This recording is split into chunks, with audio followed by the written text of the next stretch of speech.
অহংকার করলে তার পরিণতি কতটা ভয়ঙ্কর হয়। এই পৃথিবীর মধ্যে আল্লাহ রাব্বুল আলামিন একজন নবী প্রেরণ করেছিলেন, নাম হচ্ছে হযরতে সুলাইমান আলাইহিস সালাম।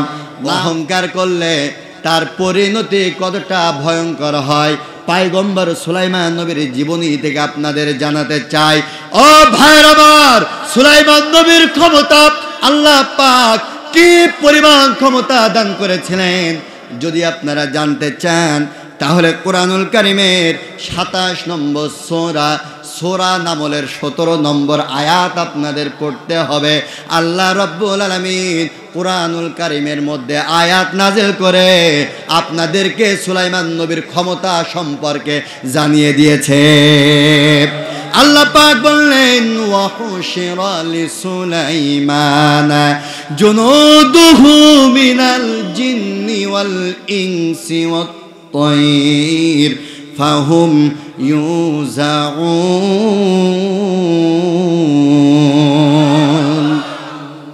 ভাইরা আমার, সুলাইমান নবীর কত ক্ষমতা ছিল শুধু শুনুন।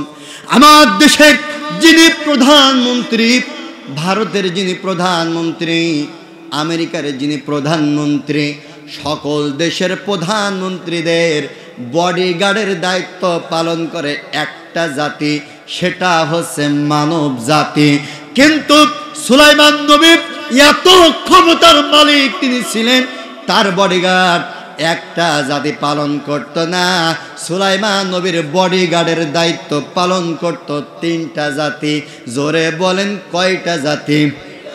কিতাবের মধ্যে এসেছে আল্লাহ পাক রব্বুল আলামিন তিনি বললেন, সুলাইমান নবী যখন সিংহাসনের পরে বসতেন, এই সিংহাসনের ডান পাশে 6000 বিশিষ্ট মানব জাতির বডিগার্ড দাঁড়ায় থাকতেন। কয় হাজার? কোন জাতি? জোরে বলেন। মানব জাতি। সূরা নামলের 17 নম্বর আয়াত আপনারা বাড়ি গিয়ে খুলবেন। আল্লাহ পাক রব্বুল আলামিন বললেন, সুলাইমান নবী যখন সিংহাসনের পরে বসতেন, সুলাইমান নবীর বাম হাতে জিন জাতির 6000 বিশিষ্ট বডিগার্ড দাঁড়ায়া থাকতেন। ডান হাতে মানব জাতি কয় হাজার? বাম হাতে জিন জাতি কয় হাজার? 6 কত হয়? 12,000 বডিগার্ড। সুলাইমান নবী যখন সিংহাসনের পরে বসতেন, সুলাইমান নবীর দুই পাশে 12,000 বডিগার্ড দাঁড়ায়া থাকতেন। আপনাদের সুবহানাল্লাহর আওয়াজ শুনে মনে হইল আপনাদের কাছে সুলাইমান নবীর ক্ষমতা চাইতে হাসিনার ক্ষমতা বেশি ছিল। আমি বলেছি সুলাইমান নবীর বডিগার্ডের দায়িত্ব পালন করতেন কয়টা জাতি? 3টা জাতি। ওয়াজ করলাম কয়টা জাতির কথা? আরেকটা জাতি আছে না? কি সেই জাতি? আল্লাহ পাক রব্বুল আলামিন তিনি বললেন ওয়াত তায়র। আরবিতে বলা হয় তয়র, ইংরেজিতে বলা হয় বার্ড, আর বাংলায় বলা হয় পাখি। জোরে বলি সুবহানাল্লাহ। বলতে পারেন হুজুর, বডিগার্ড মানব জাতি দেহরক্ষী মানলাম, জিন জাতি বডিগার্ড দেহরক্ষী মানলাম, পাখির কাজ কি? পাখির কাজ কি জানার জন্য তাফসীর মাহফিলে আসার প্রয়োজন হয়। ভাইয়ের আমার, সুলাইমান নবীর ক্ষমতা সম্পর্কে কিন্তু আলোচনা করছি। সুলাইমান নবীর পাখির কাজকে শুনুন। সুলাইমান নবী যখন কোন রাষ্ট্রীয় সফরে যাইতেন, সুলাইমান নবীকে যেন পৃথিবীর রোদ আর বৃষ্টি যেন কষ্ট না দেয়, এই জন্য সুলাইমান নবীর মাথার ওপরে ওই আকাশের উড়ন্ত পাখিগুলা ঝাঁকে ঝাঁকে দল বেঁধে এসে একটা পাখি আর একটা পাখির ডানার সাথে ডানা মেলায়া সুলাইমান নবীর মাথার ওপরে ছাতার মতন বেষ্টন করে ধরতেন। ক্ষমতা কম না বেশি? নরেন্দ্র মোদী চাইতে কম? বেশি? অনেকের ধারণা নরেন্দ্র মোদী চাইতে কম, কারণ আমরা আতঙ্কে রয়েছি নরেন্দ্র মোদী কখন জানি বাংলাদেশে বুবুজানকে তালাক দিয়ে পাঠাই দেয়। ও ভাইরা আমার, সুলাইমান নবীর ক্ষমতা কত বেশি আর একটা উদাহরণ দিলে আপনারা বুঝতে পারবেন হযরতে সুলাইমান নবীকে আল্লাহ রাব্বুল আলামিন এত পরিমাণ ক্ষমতা দান করেছিলেন। সুলাইমান নবী যখন কোন তক্তার উপরে দাঁড়াইতেন, ও ভাইয়ের আমার, এই যে আমাদের মাহফিলের প্রধান মেহমান জহুরুল ইসলাম সাহেব, উনি যদি এখন মনে করে আমি আমেরিকায় যাব, তাহলে আমার ভাইজানের সর্বপ্রথম পাসপোর্ট রেডি করতে হবে, এরপর ভিসা রেডি করতে হবে, এরপর প্লেনে চড়া লাগবে, প্লেনের পাইলট প্রয়োজন হবে, প্লেনের অকটেন প্রয়োজন হবে, প্লেনের ইঞ্জিন প্রয়োজন হবে, ঠিক কিনা? কিন্তু পয়গম্বর সুলাইমান নবীকে আল্লাহ রাব্বুল আলামিন এত পরিমাণ ক্ষমতা দান করেছিলেন। হযরতে সুলাইমান নবী শুধুমাত্র একটা সিংহাসনের উপরে দাঁড়াইতেন, তক্তার উপরে দাঁড়াইতেন, আর তক্তাকে বলতেন, ও তক্তা, পৃথিবীর এক প্রান্তর থেকে অন্য প্রান্তরে আমাকে নিয়ে যাও। কিতাবের মধ্যে এসেছে তক্তাটা বিনা অকটেনে, বিনা পাইলটে, বিনা ইঞ্জিনে, শুধুমাত্র সুলাইমান নবীর মুখের কথায় তক্তাটা সুলাইমান নবীকে পৃথিবীর এক প্রান্তর থেকে অন্য প্রান্তরে পৌঁছায়া দিতেন। ক্ষমতা কম না বেশি? এখনো কিন্তু মুখ দিয়ে বেরোয়নি, বেশি না কম? বেশি। ভাইয়ের আমার, আলোচনার সাবজেক্ট কি? অহংকার করে মানুষ পাঁচটা জিনিস নিয়ে। এক নাম্বার হচ্ছে আত্মপরিচয়, দুই নাম্বার হচ্ছে ক্ষমতা, তিন নাম্বার হচ্ছে সম্পদ, চার নাম্বার হচ্ছে শিক্ষা জ্ঞান, আর নাম্বার 5 সুন্দর লাবণ্যময় চেহারা। ভাইয়ের আমার, আল্লাহর রাসূল বলেছেন অহংকার হলো 2 প্রকার। একটা হচ্ছে আল কিবরু বাতরুল হাক্কি অগমতুন নাস, 1 নাম্বার হচ্ছে আল্লাহর সাথে অহংকার করা, আর 2 নাম্বার হচ্ছে মানুষের সাথে অহংকার করা। আল্লাহর সাথে অহংকার করার অর্থই হলো আল্লাহ পাকের বিধান থেকে গাফেল হয়ে যাওয়া, আর মানুষের সাথে অহংকার করার অর্থই হলো মানুষকে তুচ্ছ তাচ্ছিল্য করা। ভালো করে বুঝুন, ভালো করে বুঝুন। আমি শুধু সুলাইমান নবীর জীবনী সম্পর্কে আপনাদের সামনে তুলে ধরব, আর পয়েন্টে পয়েন্টে জয়েন্টে জয়েন্টে আপনাদের শুধু বুঝাই দেব অহংকারকারীর পরিণতি কতটা ভয়ঙ্কর হয়। ভাইয়ের আমার, অহংকার কয় প্রকার বলেছি? 1 নাম্বার বলেছি আল্লাহ পাকের সাথে, আর 2 নাম্বার বলেছি মানুষের সাথে। আজকে আমরা অহংকার মানুষের সাথে করলে তার পরিণতি কি হয়, ওই ব্যাপারে আলোচনা করব। ভাইয়ের আমার, ও বন্ধুরা আমার, সুলাইমান নবী গোটা পৃথিবীর বাদশা, গোটা পৃথিবীর বাদশা। কিন্তু তখন সুলাইমান নবী বিবাহ করেন নাই, তিনি তখন একেবারে তাগড়া যুবক, অবিবাহিত যুবক। বুঝছেন তোমার কথা? বোঝা যাচ্ছে তো? ভাইয়ের আমার, সুলাইমান নবী মন্ত্রী পরিষদে বসে বললেন, ও আমার মন্ত্রী পরিষদ বর্গ, আমি বাদশা সুলাইমান, গোটা পৃথিবীর বাদশা আমি এখনো বিবাহ করি নাই, তবে আমি বিবাহ করতে চাই। মন্ত্রী পরিষদের লোকেরা বললেন, বাদশা আপনি বিবাহ করবেন, মেয়ের কোয়ালিটি কেমন হবে, মেয়ের বৈশিষ্ট্য কেমন হবে, মেয়েটা দেখতে শুনতে কেমন হবে আমরা জানতে চাই। কারণ সুলাইমান তো সাধারণ কোনো পাত্র নয়। একদিকে গোটা পৃথিবীর বাদশা, অন্যদিকে আল্লাহর নবী। যে কোনো মেয়ে বিয়ে করতে পারে নাকি? পারবে? আপনারা যারা উত্তর দিলেন না তাদের ধারণা পারবে। ভাইয়ের আমার, মন্ত্রী পরিষদের লোকেরা বললেন, ও বাদশা সুলাইমান, কোন মেয়ে বিয়ে করতে চান, মেয়েটা কেমন হবে জানতে চাই। সুলাইমান নবী বললেন, যেই মেয়ের মধ্যে 5টা গুণ থাকবে, ওই মেয়েকে আমি বাদশা সুলাইমান নিজের স্ত্রী বানাতে চাই। কয় গুণ? আমার হাতের দিকে তাকান। মা বোনেরা বারবার বলেছে, হুজুরকে আমাদের ব্যাপারে একটু ওয়াজ করবা। এমন ওয়াজ করবো কালকে মা বোনেরা বলবে, হুজুর না কলেরা কারে ধরি নিয়ে আইছিস। বলল আমার অসুবিধা নাই, যেটা সত্য, যেটা হক, সেটাই আমি আপনাদের সামনে তুলে ধরতে চাই।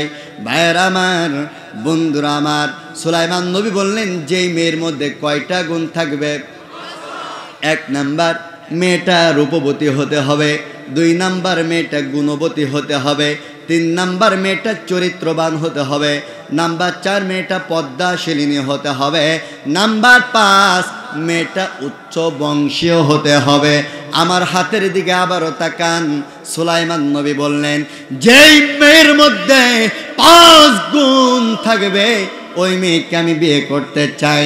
1 নাম্বার গুণ, মেয়েটা রূপবতী হতে হবে। 2 নাম্বার গুণ, মেয়েটা গুণবতী হতে হবে। 3 নাম্বার, মেয়েটা চরিত্রবান হতে হবে। 4 নাম্বার, মেয়েটা পদ্মাশিলিনী হতে হবে। নাম্বার 5, মেয়েটা উচ্চ বংশীয় হতে হবে।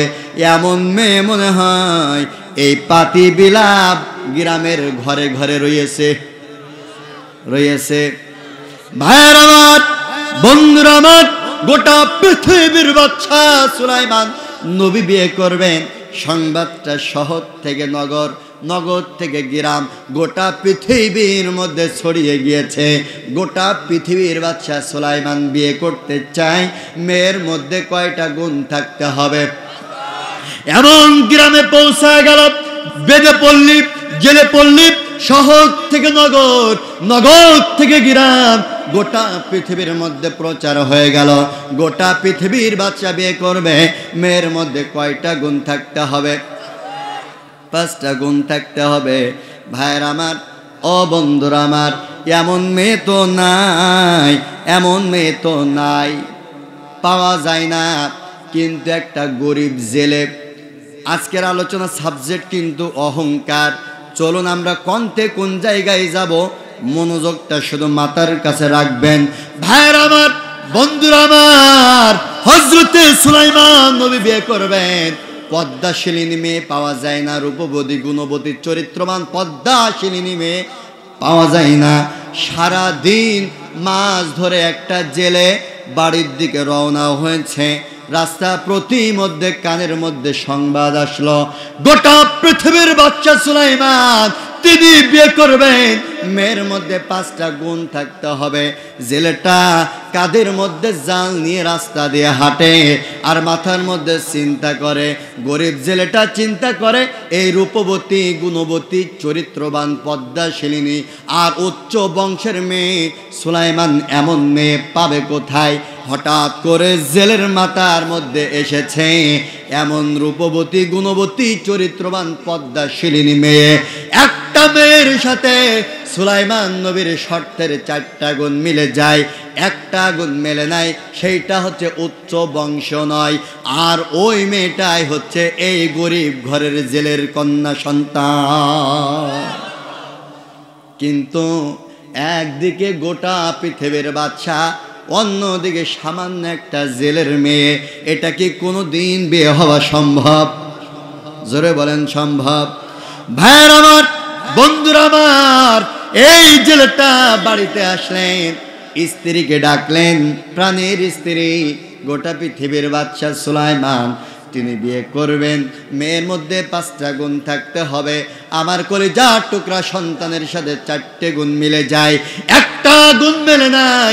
আমরা গরিব মানুষ, উচ্চ বংশীয় হইতে পারি নাই, তবে মনের মধ্যে বাসনা জেগেছে কলিজার টুকরা সন্তানটাকে যদি গোটা পৃথিবীর পয়গম্বর সুলাইমান নবীর সাথে বিয়ে দিতে পারতাম, কিয়ামতের ময়দানে সুলাইমান যেহেতু নবী, নবীর ওসিলায় কিয়ামতের ময়দানে আল্লাহর জান্নাতের মেহমান হয়ে যেতে পারতাম।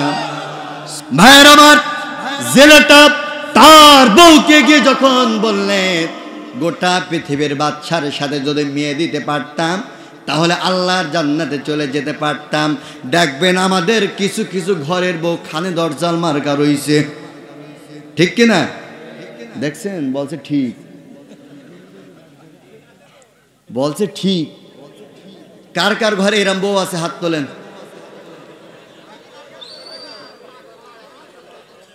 কারোর ঘরে নাই? ও আমি বিশ্বাস করি না। ও যদি আপনার হুজুরের হাত তুলতে পারে না, হুজুরও তুলতে পারবে না, ঠিক কি না? আমরা আছি মহা বিপদে। ভাইয়ের আমার বলতেছে তোমার মাথাটা তার নাট বল্টু ঠিক আছে তো? সামান্য একজন জেলে হয়ে গোটা পৃথিবীর বাদশাহ সুলাইমানকে জামাই বানানোর চিন্তা তুমি করেছ। এইটা যদি বাদশাহ সুলাইমান জানতে পারে তাহলে তোমার কল্লাও যাবে, আমও যাবে, ছালাও যাবে, কানতে কানতে চোখও যাবে। খবরদার দ্বিতীয়বার এই কথা আর বলবা না। ভাইয়ের আমার বউয়ের গরম শুনে গরিব জেলেটা মন খারাপ করে ঘর থেকে বাইরে হয়ে গেলেন। পরের দিন আসর এবং মাগরিবের মধ্যবর্তী সময় ওই গরিব জেলের বউ, ওই গরিব জেলের মেয়ে, রূপবতী, গুণবতী, চরিত্রবান, পদ্মাশিলিনী মেয়েটার মাথার মধ্যে তেল দিয়ে দিচ্ছেন আর মাথাটা আশ্রয়া দিচ্ছে। দেয় না? মায়েরা মেয়েদের মাথায় তেল দেয়, মাথা আশ্রয় দেয়, দেয় আপনাদের এলাকায়? ভাইয়ের আমার জেলের বউ জেলের মেয়ের মাথাটা আশ্রয়া দিতেছেন আর বলতেছেন, দেখো মা, তোমার বাবা বলতেছিল গোটা পৃথিবীর বাদশাহ সুলাইমান বিয়ে করবে, মেয়ের মধ্যে 5টা গুণ থাকতে হবে, রূপবতী, গুণবতী, চরিত্রবান, পদ্মাশিলিনী আর উচ্চ বংশীয় হতে হবে। তবে মা, তোমার জীবনের সাথে 4টি গুণ মিলে যায়, একটা গুণ মেলে নাই, সেটা হচ্ছে আমরা গরিব, উচ্চ বংশের মেয়ে নয়। জেলের মেয়েটা তখন মাকে বললেন, মা তুমি কি ভুলে গিয়েছ? আবার আল্লাহ, ওই আল্লাহ যে আল্লাহ সুলাইমানকে গোটা পৃথিবীর বাদশা বানিয়েছেন, ওই আল্লাহ আমাকে জেলের ঘরের কন্যা বানিয়েছেন। যে আল্লাহ রাব্বুল আলামিন সুলাইমানকে রাজপ্রাসাদ দান করেছেন, ওই আল্লাহ রাব্বুল আলামিন আমাকে কুড়ে ঘর দান করেছেন। যে আল্লাহ রাব্বুল আলামিন সুলাইমানকে নবীর ঘরের নবী বানিয়েছেন, ওই আল্লাহ রাব্বুল আলামিন আমাকে জেলের ঘরের কন্যা সন্তান বানিয়েছেন। আমার ওই আল্লাহ রাব্বুল আলামিন তিনি যদি চান তাহলে গোটা পৃথিবীর বাদশাহ সুলাইমানের সঙ্গে আল্লাহ তাআলা আমার বিয়ের বন্ধ ব্যবস্থা করে দিতে পারে। এটা কি সম্ভব? ভাইয়ের আমার, বন্ধুরা আমার, জেলের মেয়েটা বাড়ির মধ্যে ঢুকলেন, ঘরের মধ্যে ঢুকলেন, একটা চিঠি প্রস্তুত করলেন, চিঠিখানা লিখলেন বাদশাহ সুলাইমানের উদ্দেশ্যে।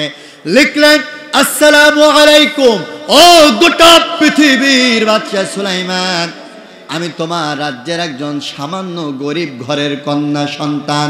তুমি বলেছ মেয়ে বিয়ে করবা, মেয়ের মধ্যে 5টা গুণ থাকতে হবে। আমার জীবনের সাথে 4টি গুণ মিলে যায়, একটা গুণ মেলে নাই।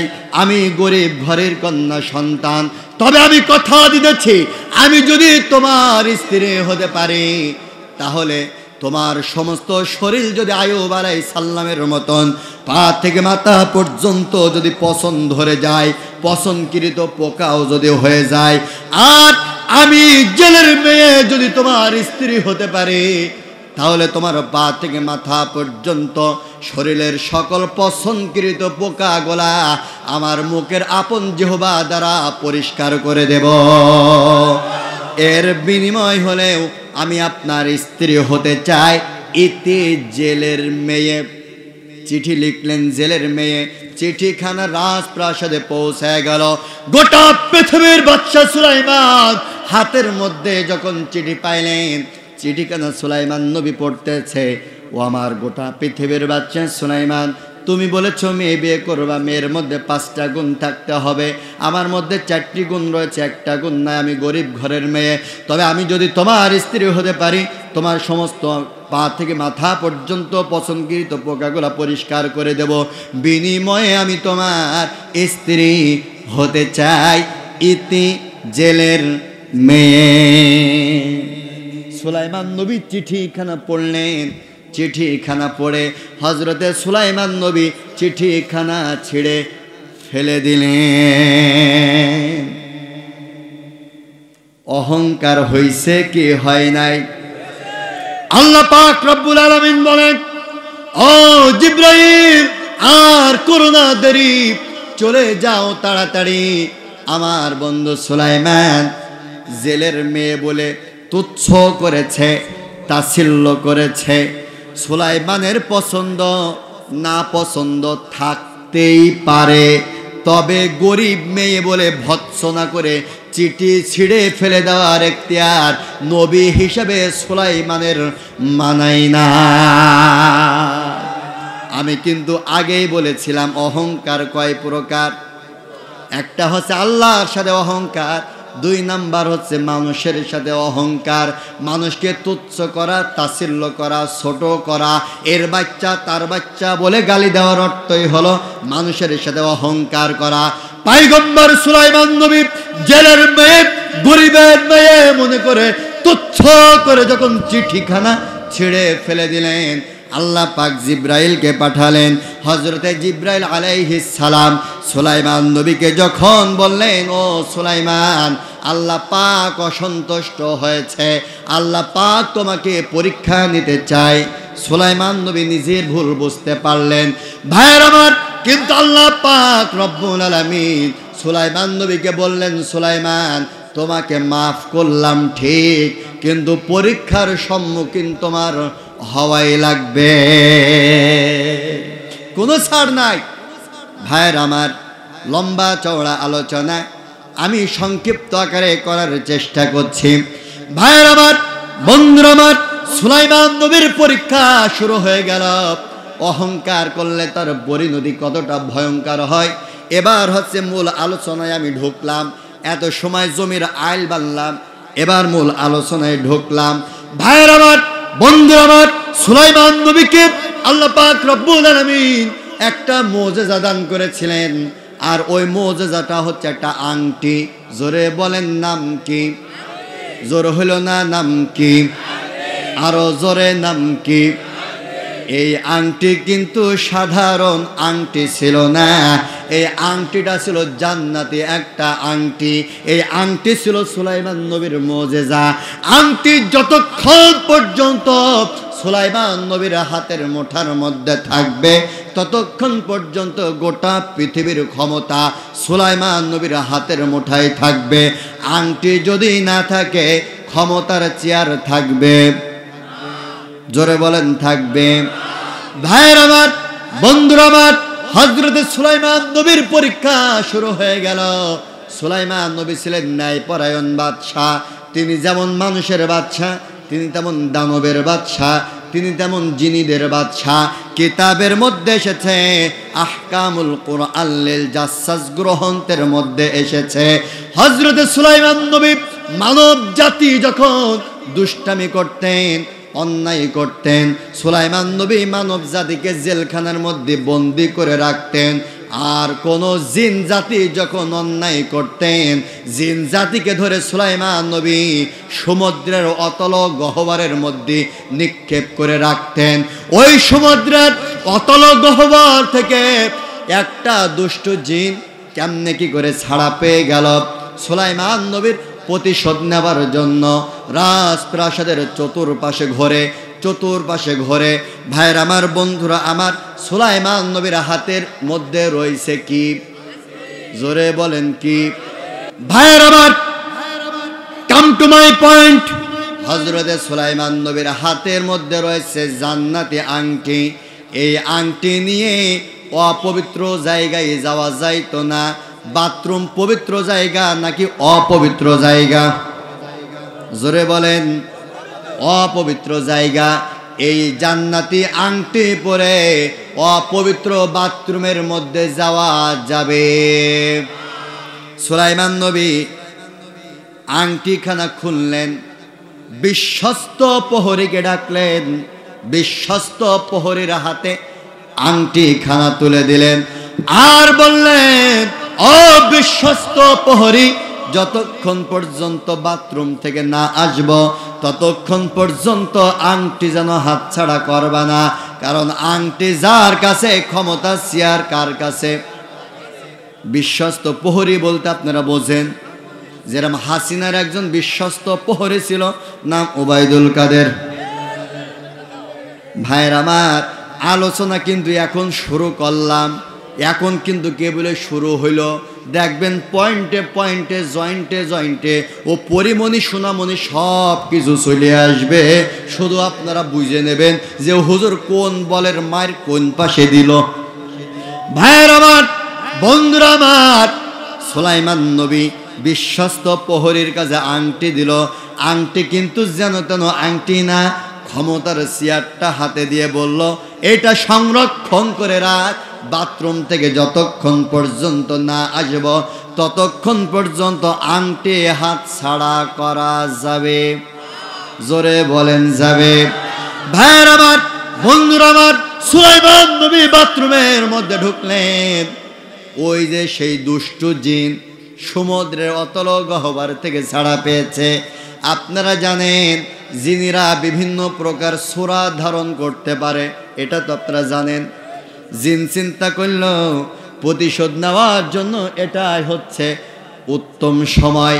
একেবারে পা থেকে মাথা পর্যন্ত হুবহু সুলাইমান নবীর সূরা ধারণ করলেন। একেবারে ফটোকপি গিয়ে বিশ্বস্ত প্রহরীকে গিয়ে বললেন, প্রহরী আংটি দে। সুলাইমান নবীর বিশ্বস্ত প্রহরী পা থেকে মাথা পর্যন্ত মিলায়া দেখে এটাই তো আসল সুলাইমান। বিশ্বস্ত প্রহরী আংটিখানা নিয়ে শয়তানের হাতে তুলে দিল। ভাইয়ের আমার, বন্ধুরা আমার, আলোচনা এই পর্যন্ত বুঝে থাকলে বলুন তো দেখে, এতদিন আংটি ছিল সুলাইমান নবীর হাতে, গোটা পৃথিবীর ক্ষমতা ছিল সুলাইমান নবীর হাতে। আজকে আংটি যেহেতু শয়তানের হাতে, গোটা পৃথিবীর ক্ষমতা কার হাতে? জোরে বলেন কার হাতে? ভয় করে গোটা পৃথিবীর মসনদে, ক্ষমতার মসনদে বসে গিয়েছে শয়তান।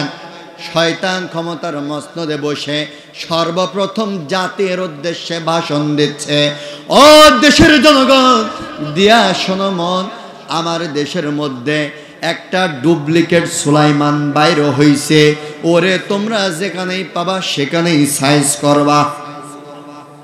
ভালো করে বুঝেন শয়তানের যে কত বুদ্ধি। শয়তান বলল একটা ডুপ্লিকেট সুলাইমান বাইর হইছে, আসল সুলাইমান কনে? মুখ দিয়ে বলতে হবে, তা না হলে দোয়া করে দেব। আসল সুলাইমান কনে? নকলটা কনে? ক্ষমতায়।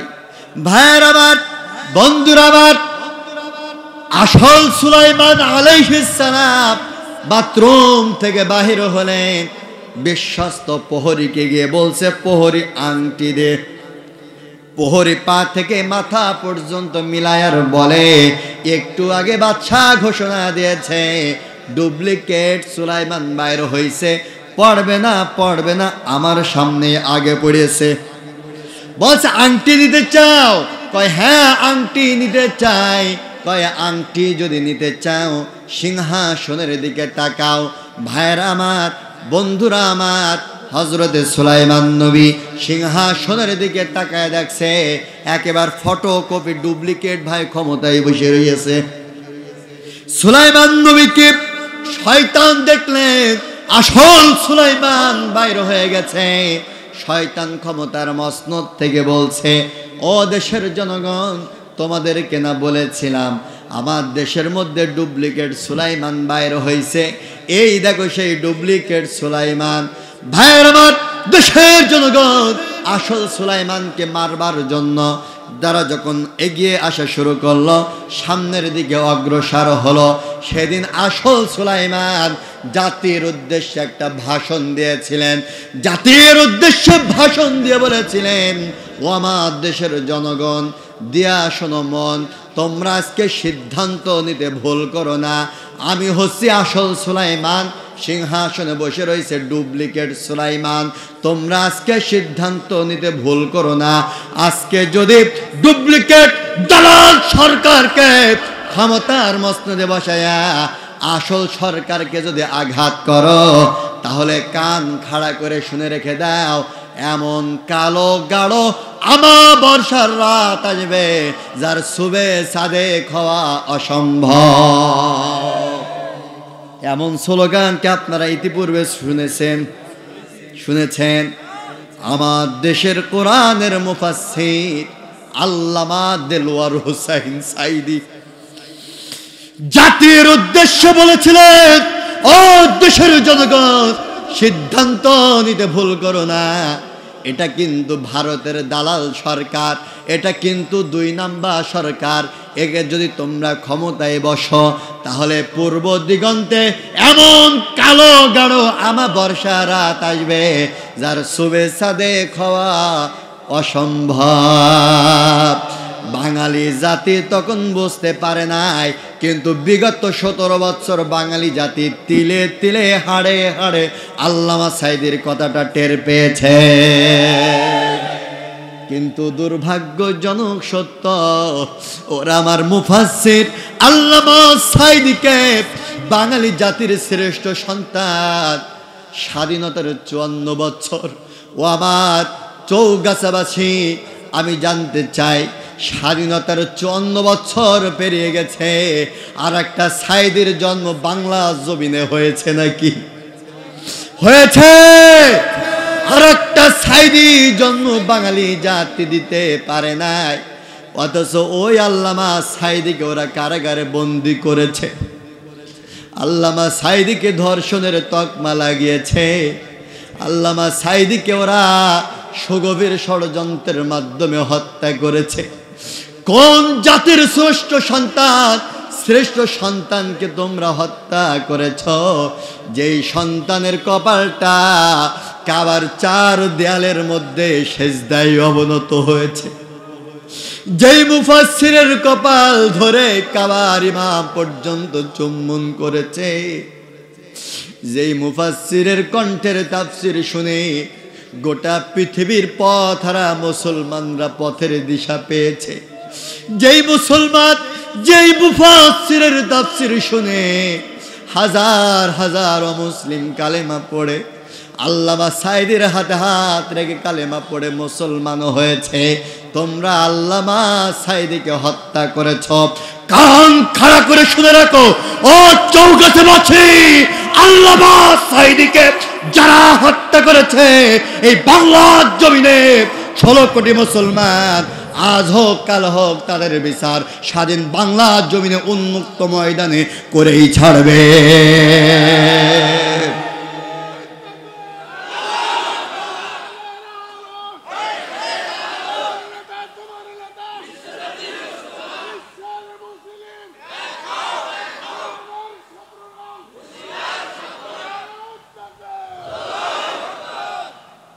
ভাইয়ের আমার, বন্ধুরা আমার, বাঙালি জাতি সেই দিন যেমন সিদ্ধান্ত নিতে ভুল করেছিল, বাঙালি জাতি আসল নেতাগুলাকে ধরে কারাগারের মধ্যে বন্দি করেছিল, আর ভারতের 5টা গোলাম সরকারকে ক্ষমতার মসনদে তুলেছিল।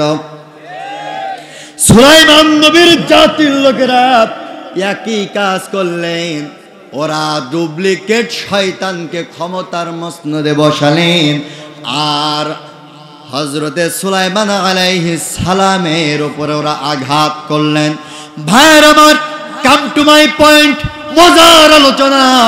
আমি কিন্তু ভুলি নাই, হযরতে সুলাইমান নবীকে জাতির লোকেরা মারলেন, রক্তাক্ত করে ফেললেন।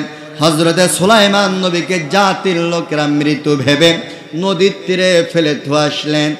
এখন আপনাদের কাছে একটা শিক্ষা দিতে চাই, সুলাইমান নবী অহংকার করেছিল কয়টা? আসতে বলবেন না, সুলাইমান নবী অহংকার করেছিল কয়টা?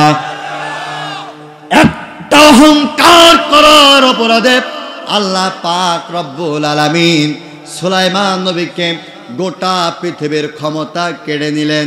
এরপর যেই দেশের জনগণ সুলাইমান নবীর কথায় উঠতেন আর বসতেন, ওই দেশের জনগণের কাছে গণধুলাই খাওয়ালেন, আর ওই দেশের জনগণ আজকে নদীর তীরে ফেলে আসলেন।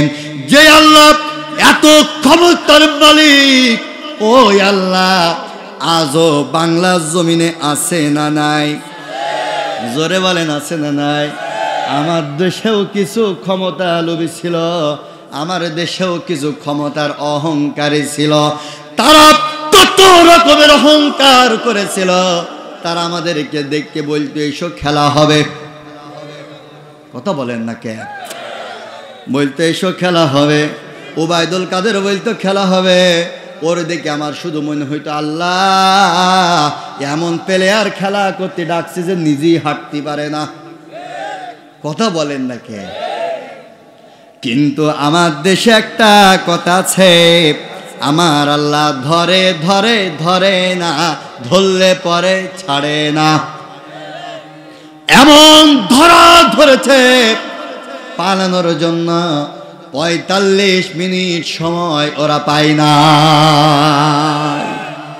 ভাইয়ের আমার, শুধু আপনারা জয়েন্টে জয়েন্টে পয়েন্টে পয়েন্টে মিলায়া নেবেন।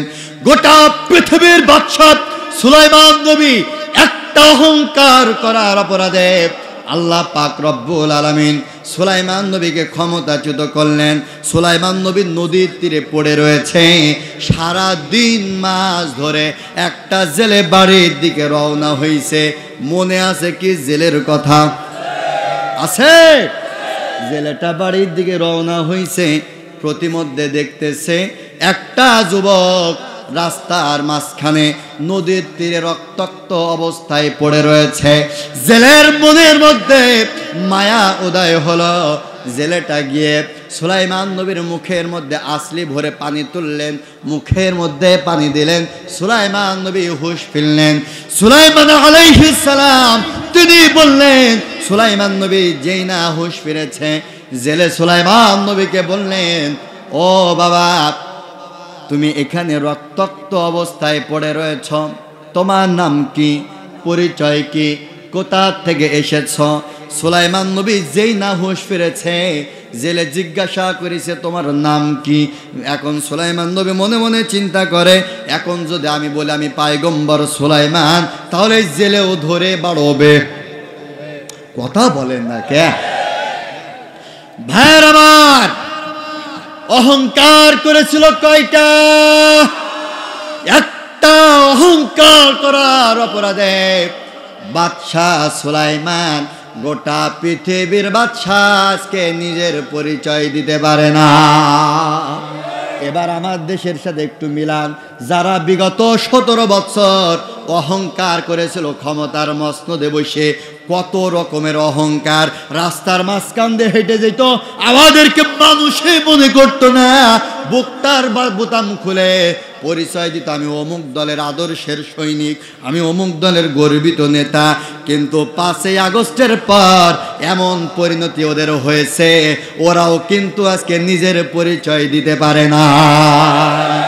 ওরা জানে যদি বলি পরিচয় দেয় আমি অমুক দলের নেতা, তাহলে এই বাঙালি জাতীয় ধরে পিটাবে। মিলছে নাই? মিলছে নাই? ভাইয়ের আমার, সেদিন গোপালগঞ্জে মাহফিল করতে গেলাম। গোপালগঞ্জে মাহফিল করতে যাওয়ার পর এক পাবলিক স্টেজে বসে রয়েছে, মনে হইল কমিটির হয়তো কেউ হবে। আমার একটা স্লিপ দিয়েছে, হুজুর সারা বাংলাদেশ স্বাধীন হয়েছে ঠিক, গোপালগঞ্জ কিন্তু স্বাধীন হয় নাই, সাবধানে কথা বলবেন। আমি সাথে সাথে ফেসবুকে একটা স্ট্যাটাস মারলাম, আমার দেশ গোপালগঞ্জে এসেছি ৫ই আগস্টের আগে নয়, ৫ই আগস্টের পরে। আমাকে ওরা হুমকি দেয়, কি করা যায়।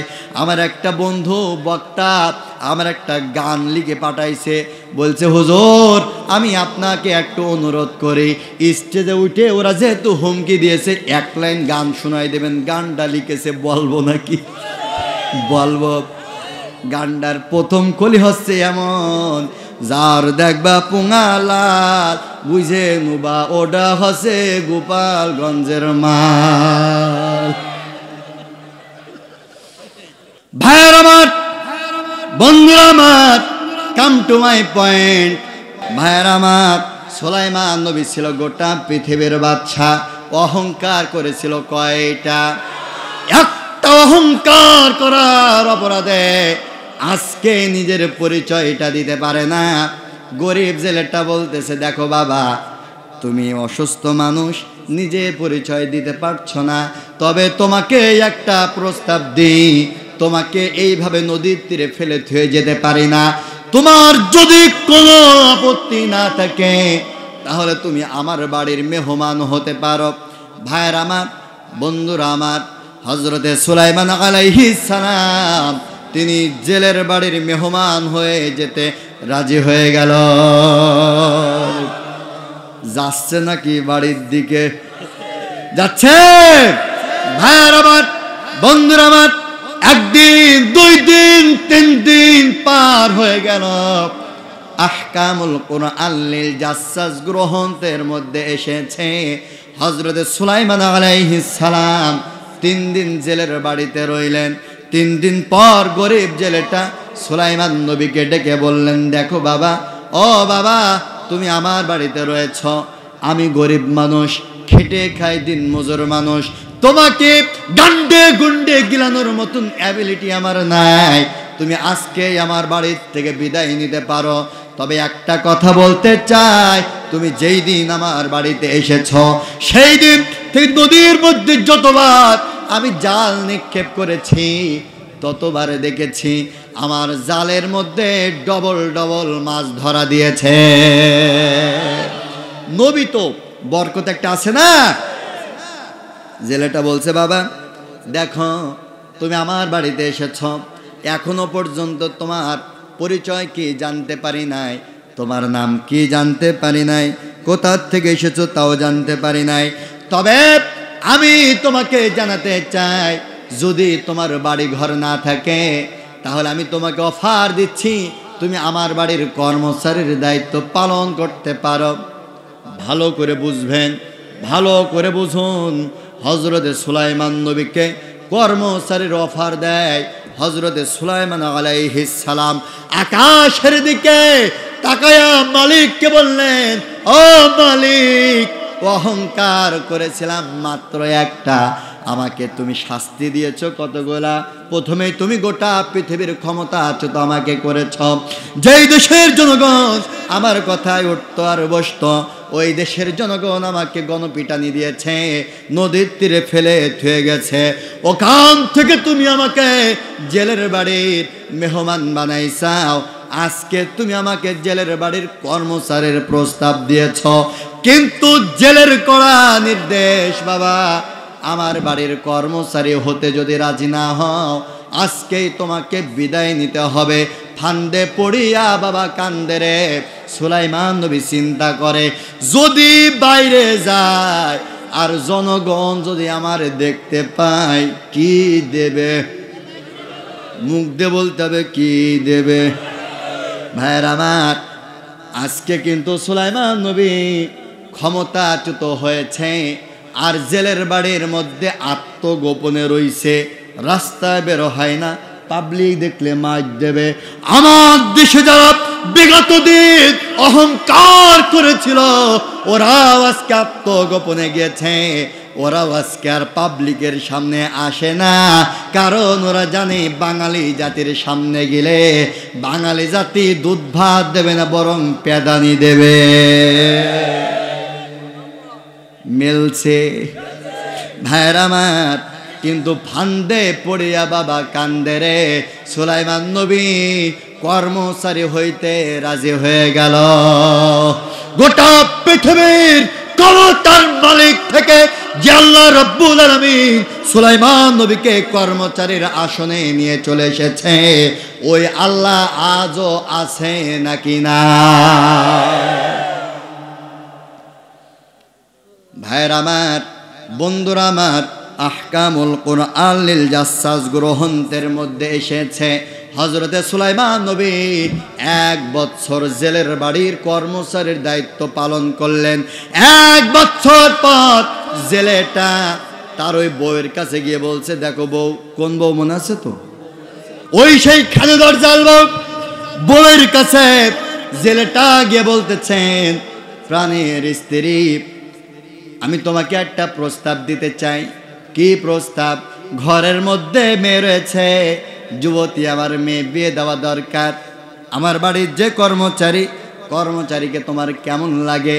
জেলের বউ বলল, এ ছেলে তো মস্ত বড় ছেলে, এমন আমানতদারিতা, চরিত্রবান, আদর্শবান, নৈতিকতা সম্পূর্ণ সুদর্শন যুবক আকাশের নিচে জমিনের উপরে দ্বিতীয় আর একটা হতে পারে না।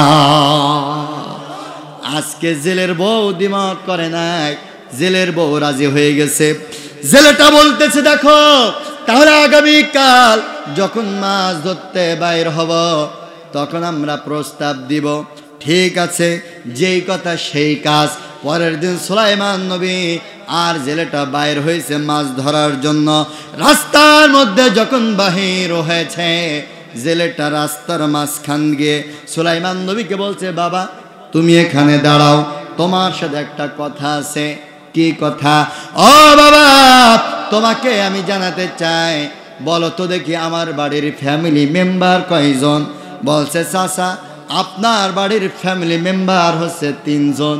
কয় কে কে?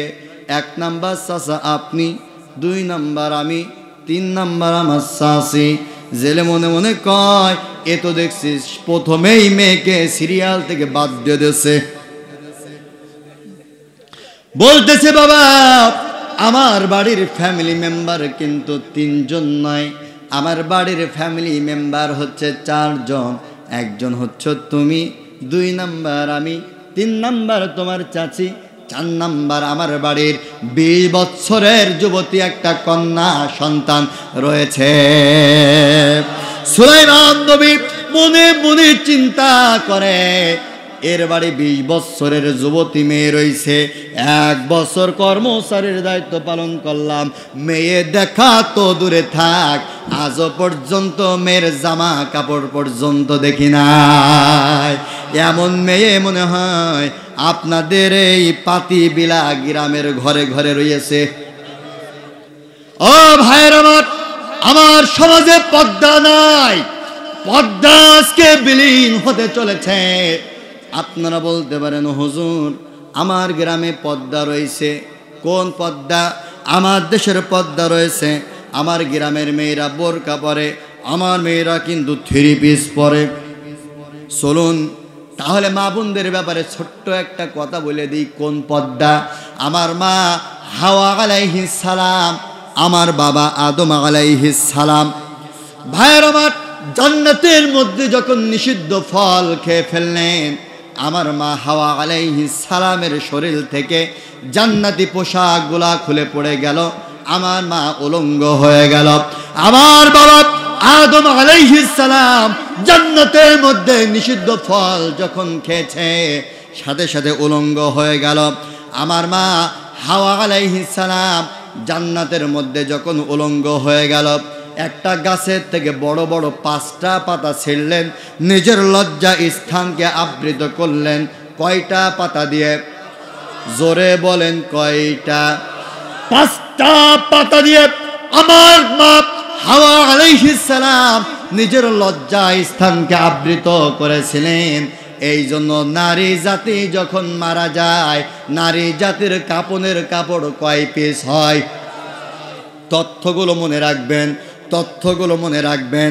ভাইয়ের আমার পিতা আদম আলাইহিস সালাম জান্নাতের মধ্যে যখন উলঙ্গ হয়ে গেলেন, ওই গাছ থেকে বড় বড় 3টা পাতা ছিঁড়লেন, নিজের লজ্জা স্থানকে আবৃত করলেন। কয়টা পাতা দিয়ে? আরো জোরে কয়টা? 3টা পাতা দিয়ে। এই জন্য পুরুষ জাতি যখন মারা যায়, পুরুষ জাতির কাপনের কাপড় কয় পিস হয়? ভালো করে বুঝুন ভাইয়ের আমার মা হাওয়া আলাইহিস সালাম তিনি পড়লেন 5 পিস। আমার বাবা আদম আলাইহিস সালাম তিনি পড়লেন 3 পিস। চলে আসলেন দুনিয়ায়। আমার মা হাওয়া আলাইহিস সালামের শরীরের মধ্যে রয়েছে 5 পিস। পৃথিবী আপডেট হতে লাগলো, পৃথিবী মডার্ন হতে লাগলো, পৃথিবী ডিজিটাল হতে লাগলো। নারী জাতিরা তাদের পোশাক খুলে সৌন্দর্য বৃদ্ধি করবার প্রতিযোগিতায় নামলো। নারী জাতি নিজের লজ্জা স্থানের কথা ভুলে গেলেন। নারী জাতি 5 পিস থেকে 1 পিস বাদ দিয়ে দিলেন। পড়া শুরু করলেন কয় পিস? 5 পিস থেকে 1 পিস বাদ কয় পিস? 4 পিস পড়া শুরু করলেন। ভাইয়ের আমার, দুনিয়া চলতে লাগলো, দুনিয়া চলতে লাগলো। বর্তমান আধুনিক যুগ, ডিজিটাল যুগ, তথ্য তথ্য প্রযুক্তির যুগ, এই যুগে এসে নারীদের পর্দার এতটা অবনতি হয়েছে, এখনকার নারীরা 4 পিস পরে না, ওরা আরো 1 পিস বাদ দিয়ে দিয়েছে। ওরা এখন পরা শুরু করিয়েছে কয় পিস? জোরে বলেন কয় পিস? চৌগাছার বাজারে যাবেন, যতগুলা বাস দোকান রয়েছে সব দোকানে 3 পিস আর 3 পিস আর 3 পিস। ভাইরা আমার, বন্ধুরা আমার, এই যে হুজুর আপনাদের সামনে স্টেজে বসে রয়েছে, এই হুজুর কিন্তু শুধু মাদ্রাসার ছাত্র নয়, হুজুর কিন্তু ইউনিভার্সিটির ছাত্র। হুজুর যখন কলেজে যায়, ইউনিভার্সিটিতে যায়, আমার ইউনিভার্সিটির মেয়েরা ওরা এখন 3 পিস পরে না, ওরা 3 পিস থেকে আরো 1 পিস বাদ দিয়েছে। কলেজে শুরু হয়েছে কয় পিস? জোরে বলেন। মানে আপনাদের চিন্তায় দেখেন, বড় বড় চোখ করেছে হুজুর, আপনিও দেখেন। সামনে আসলে করবো কি? ভাইয়ের আমার, কলেজ ইউনিভার্সিটিতে চলছে 2 পিস। ভারতে যারা যান, ভারতে গিয়ে দেখবেন ভারতের নারীরা ওরা এখন আর 2 পিস পরে না, ওরা আরো 1 পিস বাদ দিয়ে দিয়েছে। ভারতে চলছে কয় পিস? তার মানে এই 1 পিস যদি বাদ দিয়ে দেয়, তাহলে এই দুনিয়ার মধ্যে ঈমান নিয়ে বাঁচা বড় দায় হয়ে যাবে। ভাইয়ের আমার, বন্ধুরা আমার, আমার মায়েরা, এই যে পোশাক খুলে নিজেদের সৌন্দর্য বিলেবার যে প্রতিযোগিতায় নেমেছে, বলুন তো দেখি আমাদের সমাজে এটা লাভ হয়েছে না লস হয়েছে? জোরে বলেন। এ লাভ হয়েছে কিটা বললো? কেমন একটা শব্দ শুনলাম? এর ঠিক কোন একটা চ্যাংড়া ছেলে এর মধ্যে বসে রয়েছে, এইটাই বলেছে যে লাভ হয়েছে। ওদের তো লাভ হবেই। ভাইয়ের আমার, বাস্তবতায় চলে আসুন। বর্তমান আধুনিক যুগ, ডিজিটাল যুগ, তথ্য প্রযুক্তির যুগ। নারীরা ডিজিটাল হয়েছে, 3 পিস পরেছে, ওরা পড়াশুনো করেছে, ওরা IBA সার্টিফিকেট লাগাইছে, কিন্তু আমার সমাজে রহমত হয়েছে না, গজব পড়েছে। চলুন, ওরে এরা কিরাম অ্যাক্টিভ হয়ে গেছে, আমার শেষ করতে দেন। কালকে বিপদ আছে, এ লাইভ দেখা যাচ্ছে মনে হয়, কালকে বিপদ আছে আমার। ভাইয়ের আমার, বন্ধুরা আমার, কতটা লস হয়েছে, কতটা সমাজের অবনতি ঘটেছে, শুধু খেয়াল করুন। আমার মায়েরা 2 পিস পরেছে, 3 পিস পরেছে, অবস্থার অবনতি এমনও হয়েছে। এই যে আজকের মাহফিলে সভাপতি মাওলানা আব্দুস সাত্তার সাহেব, ভাইয়ের আমার, আমাদের মাহফিলের সভাপতি এখান থেকে 20 বছর আগে চৌগাছা বাজার থেকে যখন একটা ইলিশ মাছ কিনে এনেছে, আমার চাচি আম্মার কাছে যখন ইলিশ মাছটা দিয়েছে, চাচি আম্মা ইলিশ মাছটা রাঁধতে গিয়ে ঝাল দিতে গিয়ে পেঁয়াজ নাই, পেঁয়াজ দিতে গিয়ে জিরে নাই, মশলা নাই, এমন কায়দায় যখন রান্না করে দিয়েছে, প্রতিবেশী অন্তত 20 বাড়ি টের পেয়েছে মাওলানা সাহেবের বাড়ি ইলিশ রান্না হচ্ছে। কথা বলেন ঠিক কিনা?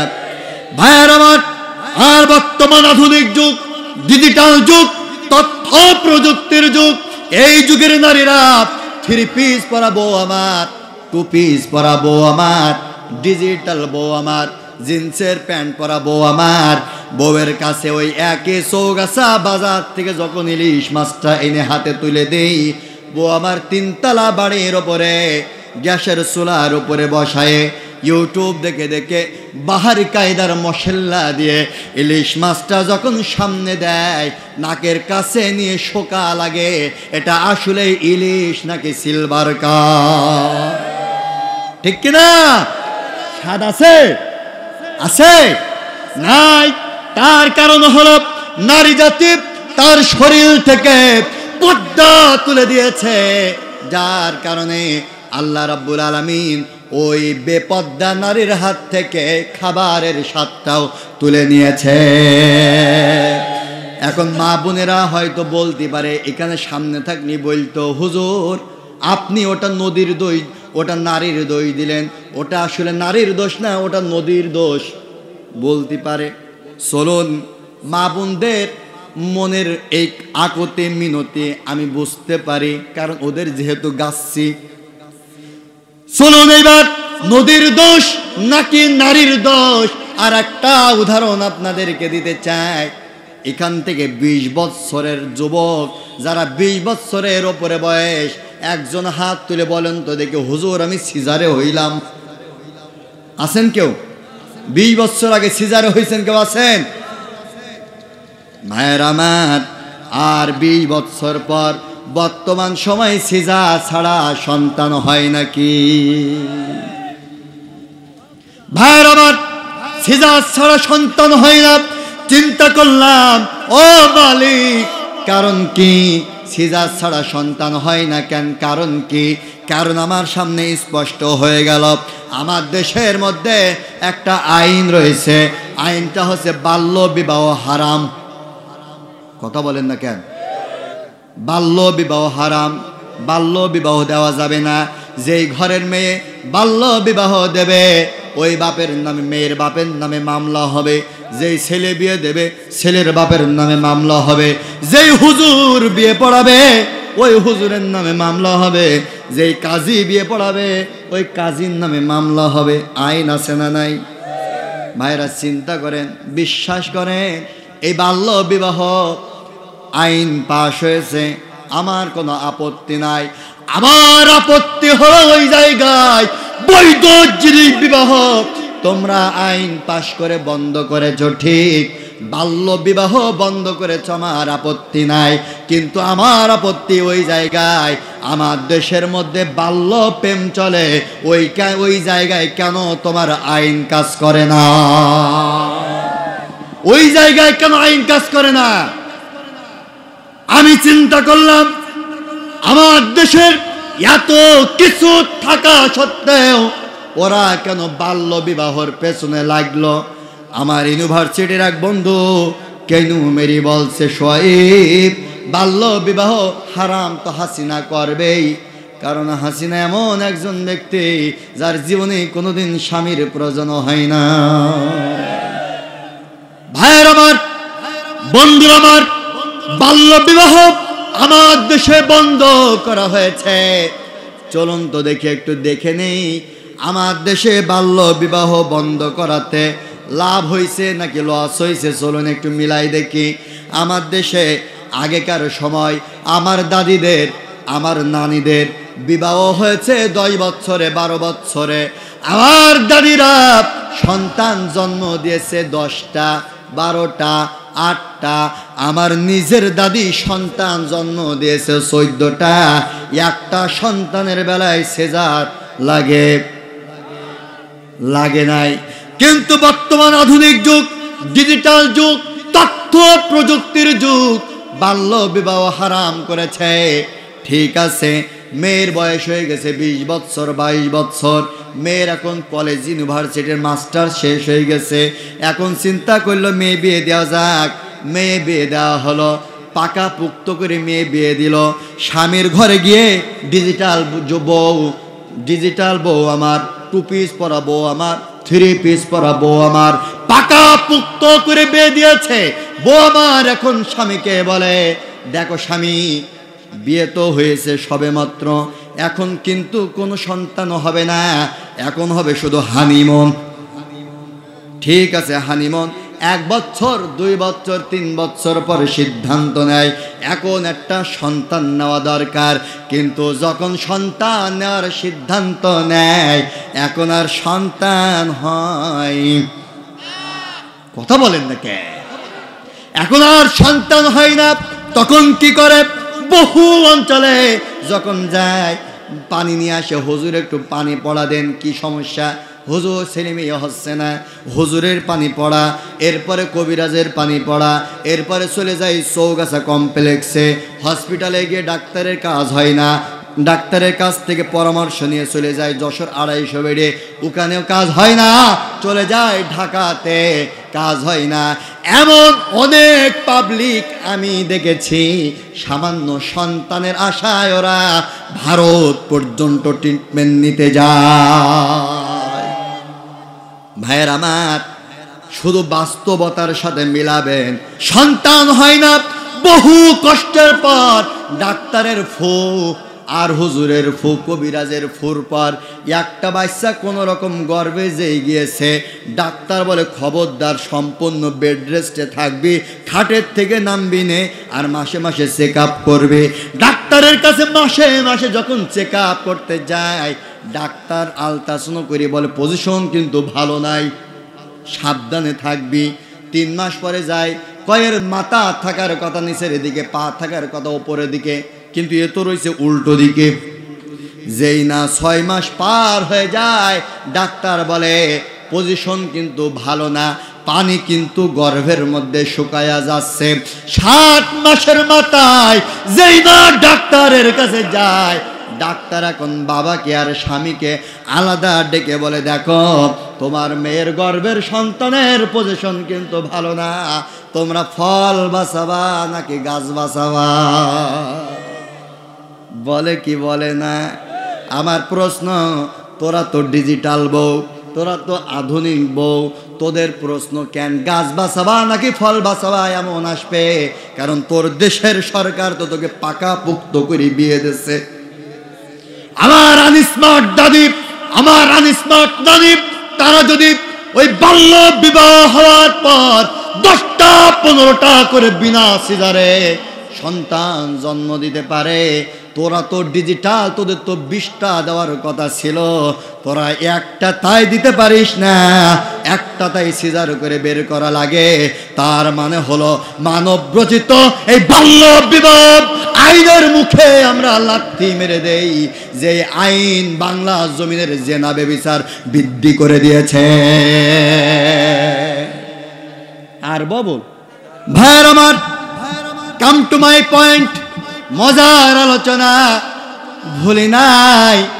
ভাইয়ের আমার, বন্ধুরা আমার, হযরতে সুলাইমান আলাইহিস সালাম তিনি চিন্তা করলেন, এই মেয়ে তো জীবনে কোনোদিন দেখি নাই। কাম টু মাই পয়েন্ট, কিন্তু জেলের কড়া নির্দেশ, জেলের কড়া নির্দেশ, যদি আমার মেয়েকে যদি বিয়ে করতে রাজি না হও, তাহলে আজকে এই ঘর থেকে বাইরে হওয়া লাগবে। ভাইয়ের আমার, বন্ধুরা আমার, জেলেটা সুলাইমান নবীর ঘাড়ের ওপরে ব্ল্যাকমেল করতেছে, বারবার ঘাড়ের ওপরে বন্দুক রেখে মেয়ে বিয়ে দিতে চায়। আর আমার দেশের মেয়ে নিয়ে ভারত, আমার দেশের মেয়ের ঘাড়ের ওপরে বন্দুক রেখে আমার দেশটাকে ওরা ছিনিয়ে নিতে চায়, ঠিক কিনা?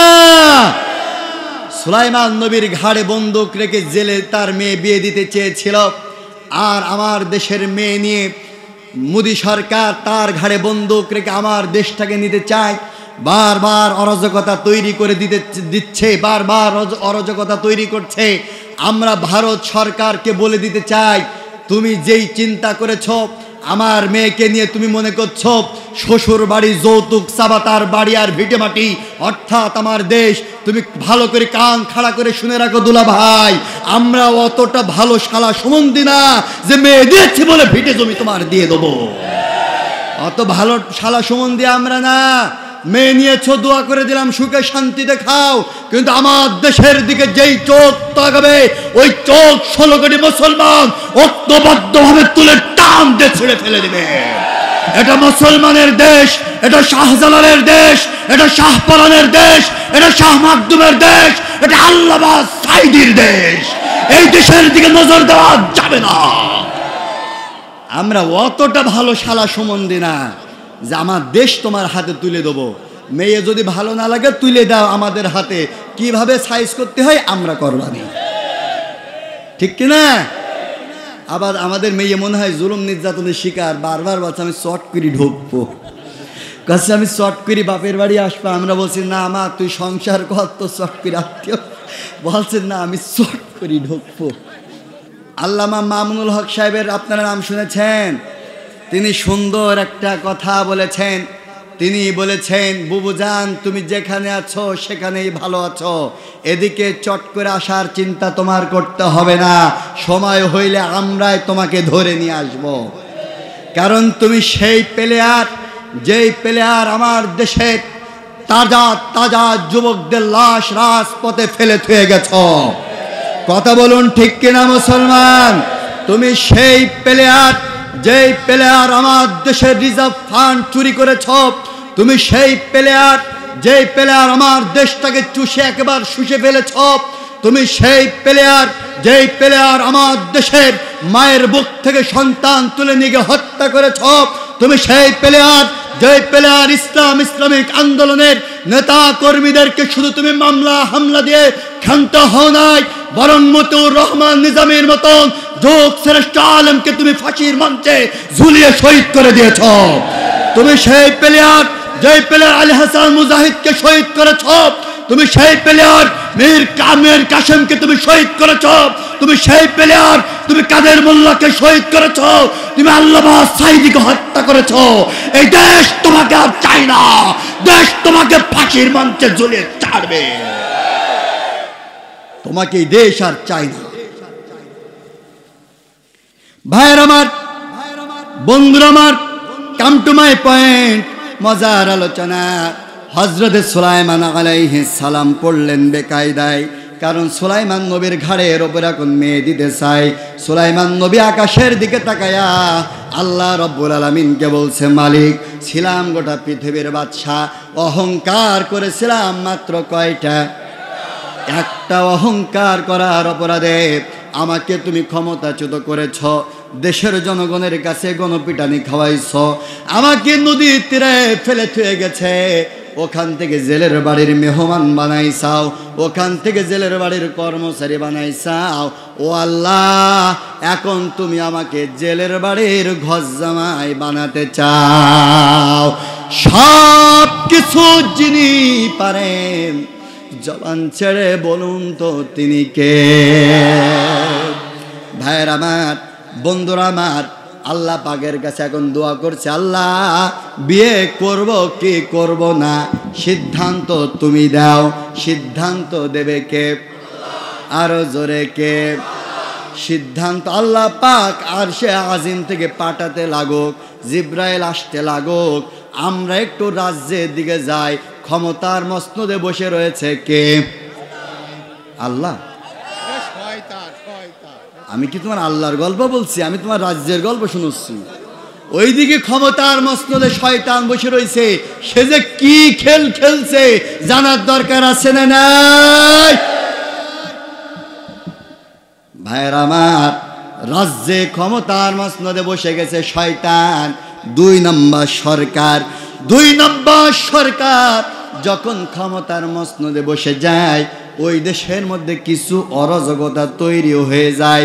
ওই দেশের মধ্যে জানমালের নিরাপত্তা থাকে না। ওই দেশের মধ্যে মানুষের মৌলিক অধিকার থাকে না। ওই দেশের মধ্যে মানুষের অর্থনৈতিক অভাব অনটন বেড়ে যায়। ওই দেশের মধ্যে নারীর সতীত্বের গ্যারান্টি থাকে না। ভাইয়ের আমার, ওই দেশের মধ্যে জ্ঞানী মানুষের কদর থাকে না। ওই দেশের মধ্যে মানুষের এমন সমস্যা শুরু হয়ে গেছে, আগে যেই পেঁয়াজ খাইতো 20 টাকা কেজি, স্বৈরাচার সেই পেঁয়াজ বানাইছে 200 টাকা কেজি। যেই ঝাল আমরা খাইতাম 100 টাকা কেজি, স্বৈরাচার ওই ঝাল খাওয়াইছে 1000 টাকা কেজি। ভাইরা আমার, বন্ধুরা আমার, দেশের জনগণ তখন চিন্তা করতেছে, আমরা কোন সরকারের পাল্লায় পড়লাম? এই সরকার তো জনগণের সরকার নয়। এই সরকার তো ন্যায় বিচার করে না। এই সরকার তো জনগণের মৌলিক অধিকার হরণ করেছে। এই সরকার, যেই সরকার ন্যায় বিচার প্রতিষ্ঠা করতে পারে না, ওই সরকার কোনোদিন জনগণের সরকার হতে পারে না। দেশের জনগণ মনে করলো এই সরকার সুলাইমান না, এই সরকার অবশ্যই দালাল সরকার। ওদের তখন ওই সেই সুলাইমান নবীর ভাষণ মনে পড়েছে, এমন অন্ধকার কালো গাঢ় আমাবর্ষা রাত আসবে, যার সুবে সাদে খাওয়া অসম্ভব। আমার কথা আপনারা বুঝছেন তো? ভাইয়ের আমার, দেশের জনগণ মনে করল এই সরকারকে ক্ষমতার মসনদ থেকে যে কোনো কায়দায় নামাতে হবে। দেশের জনগণ ঐক্যবদ্ধ হলো, রাজপথে নামলো। কিন্তু দেশের জনগণ নিজের অধিকার আদায়ের জন্য যখন রাজপথে নেমেছে, স্বৈরাচার র্যাব আর পুলিশ আর বিডিআর দিয়ে দেশের জনগণের বুকের মধ্যে গুলি করে রাজপথে দেশের তাজা তাজা যুবকগুলাকে হত্যা করেছে। ভাইয়ের আমার, এই স্বৈরাচার যখন কোন রাষ্ট্রের ক্ষমতার মধ্যে কোন 2 নম্বর সরকার বসে যায়, তখন ওই দেশের ক্ষমতার মধ্যে কি কি অরাজকতা তৈরি হয়, এই ব্যাপারে আল্লাহ রসুলের একটা হাদিস রয়েছে। ওই হাদিস খান আমি একটা কবিতার আকৃতিতে লিখেছি, আপনাদের সামনে বলবো নাকি? একটা কবিতা লিখেছি। যখন কোন রাজ্যের ক্ষমতায়, যখন কোন দেশের ক্ষমতার মসনদে স্বৈরাচার বসে যায়, 2 নম্বর সরকার বসে যায়, ওই দেশের মধ্যে জ্ঞানী হবে অপমান, গুণী হবে দোষী, সত্য যাবে নির্বাসনে, মিথ্যা হবে বেশি, লজ্জা উঠবে আকাশেতে, শরম খাবে ধন, যাতে উঠবে অজাতেরা, থাকবে না আর এই সমাজের মান। জ্ঞানী হবে অপমান জ্ঞানহীনদের কাছে, এই কথাটা আল্লাহ রসুল হাদিসে বলে গেছে। যতই করো বাড়াবাড়ি, মৃত্যু তোমার হবে, কিছু বিশ্বাস করো বা না করো, এ কথা বিশ্বাস করতে তোমারও হবে। যেদিন তুমি মারা যাবে, সবাই তোমার দেখতে আসবে, দেখবে তোমার লাশ, কেউ খুঁড়বে কবর আর কেউ কাটবে বাঁশ, কেউ করাবে গোসল আর কেউ করাবে দাফন, ওই কবরে আল্লাহ ছাড়া তোমার কেউ হবে না আপন। নেতা বলো নেত্রী বলো, কেউ তো কারো নয়, দুনিয়ার এই মায়া ছেড়ে ওই অন্ধকার কবর জগতে সকলকেই চলে যেতে হয়। আমরা সবাই বাস করি এই পৃথিবীর এই অঙ্গে, হাতের রেখা মুখের চেহারা মেলে না তো কারোর সঙ্গে, আর মেলে না কণ্ঠের স্বর, বুড়ি আঙ্গুলের টিপ, মহান প্রভু আছেন একজন, এই কথাটা 100% ঠিক। ঠিক কিনা ভাইয়ের আমার? আজকের আলোচনার দীর্ঘ আলোচনায় আমি যে মেসেজ আপনাদেরকে দিতে চেয়েছি, সেই মেসেজটি হচ্ছে অহংকার করা যাবে। সবার বলতে হবে যাবে। আমি বলেছি মানুষ অহংকার করে কয়েকটি জিনিস নিয়ে: আত্মপরিচয়, ক্ষমতা, সম্পদ, জ্ঞান, সুন্দর লাবণ্যময় চেহারা। এই 5টি জিনিস নিয়ে অহংকার করা যাবে না। এইটা বোঝাতে গিয়ে আমি হযরত সুলাইমান নবীর জীবনী টেনেছি। সুলাইমান নবী মাত্র একটি অহংকার করেছিল, মানুষকে তুচ্ছ করেছিল, তাচ্ছিল্য করেছিল, ছোট করে দেখেছিল। আমার সমাজে আমরা গ্রামের মানুষ, আমরা একে অপরকে তুচ্ছ করি, তাচ্ছিল্য করি। বিশেষ করে আমরা যারা পুরুষ মানুষ, আমরা ঘরের বউকে একেবারে চাকরানি মনে করি। এই ব্যাপারে আপনারা ঠিক বলেন নাই, কিন্তু এটাই ঠিক, এটাই ঠিক। শুনুন, স্ত্রীর ওপরে জুলুম করবেন না। আল্লাহ রসুল বলেছেন, স্ত্রী সে তো স্ত্রী নয়, সে হল আমার অর্ধাঙ্গিনী। সুবহানাল্লাহ। আল্লাহ রসুল বলেছেন, কোন স্ত্রী যদি সাক্ষ্য দেয় আমার স্বামী ভালো ছিল, আল্লাহ রসুল বলেছেন আল্লাহ পাক ওই স্বামীর জীবনের গুনাহ মাফ করে জান্নাত দিয়ে দেবে। তাকে আপনারা সস্তা মনে করবেন না।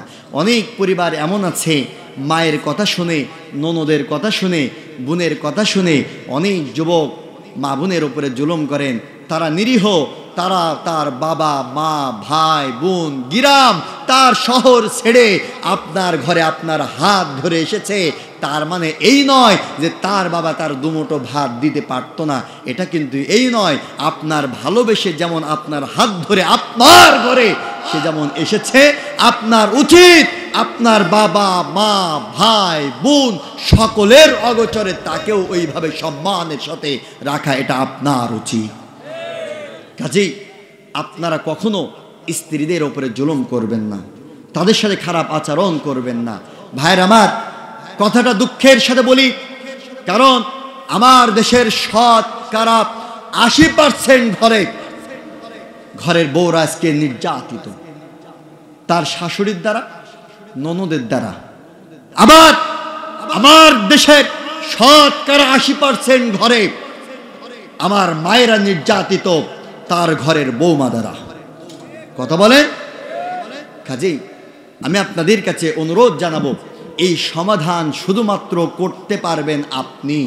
আপনি বউয়ের কথা শুনে কখনো মায়ের পরে চড়াও হবেন না, মায়ের কথা শুনে কখনো বউয়ের উপরে চড়াও হবেন না।